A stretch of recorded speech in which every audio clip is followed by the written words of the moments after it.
Učenici ekonomske škole sproveli su jednu anketu među svršenim osnovcima o tome šta planiraju dalje, dakle gde će upisati srednju školu.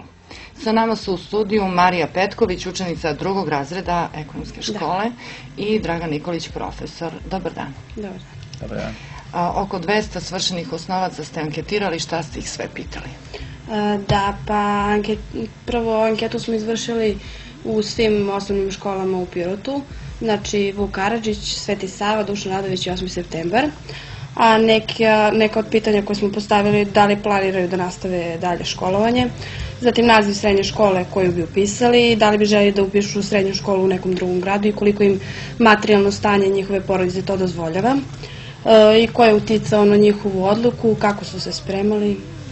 Jesu samostalno donosili odluku o tome šta će dalje učiti ili su tu bili roditelji presudni? Pa, većina učenika je samostalno donela tu odluku, ali ima i onih manji broj, onih na koje je neko uticao, roditelji ili društvo. I za koje škole je najveće interesovanje?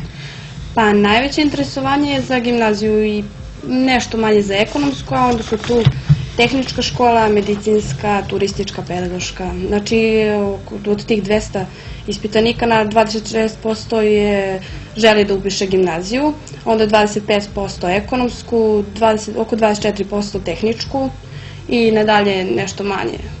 Interesantno je da je oko 30 učenika reklo da bi rado išli u drugi grad u srednju školu. Da, pa pošto Pirot nema medicinsku školu, još neke škole za koje su učenici zainteresovani, to je poprilično veliki broj učenika koji bi želeli da nastave školovanje u drugom gradu, ali većina njih i nema materijalne mogućnosti da upiše, znači, željenu školu koje nema u Pirotu. I onako, generalno, do kog ste zaključka došli? Da li pirotski osnovci su spremni da se pripremaju za neke visoke škole?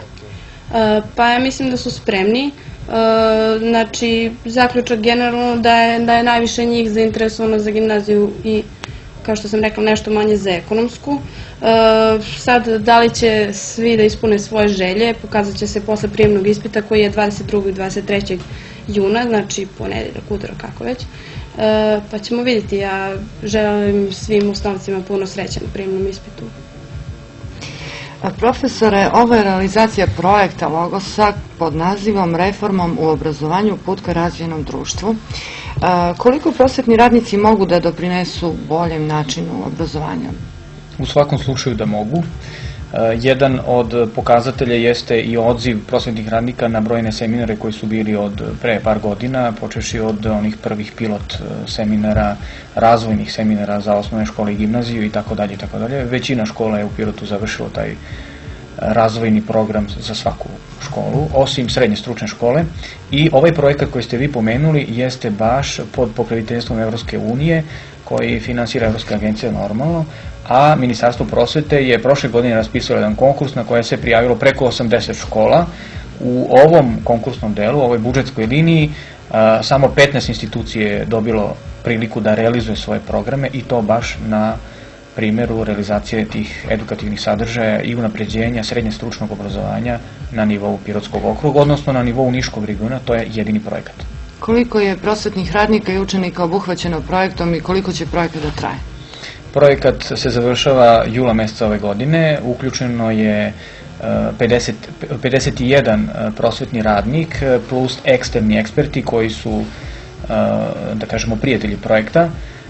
To samo govori kolika je potrebna bila priprema jednu armiju od 50 ljudi na neki način koordinisati, napraviti jedan strateški plan koji bi trebao da doprinese da taj program srednje stručnog obrazovanja bude bolje.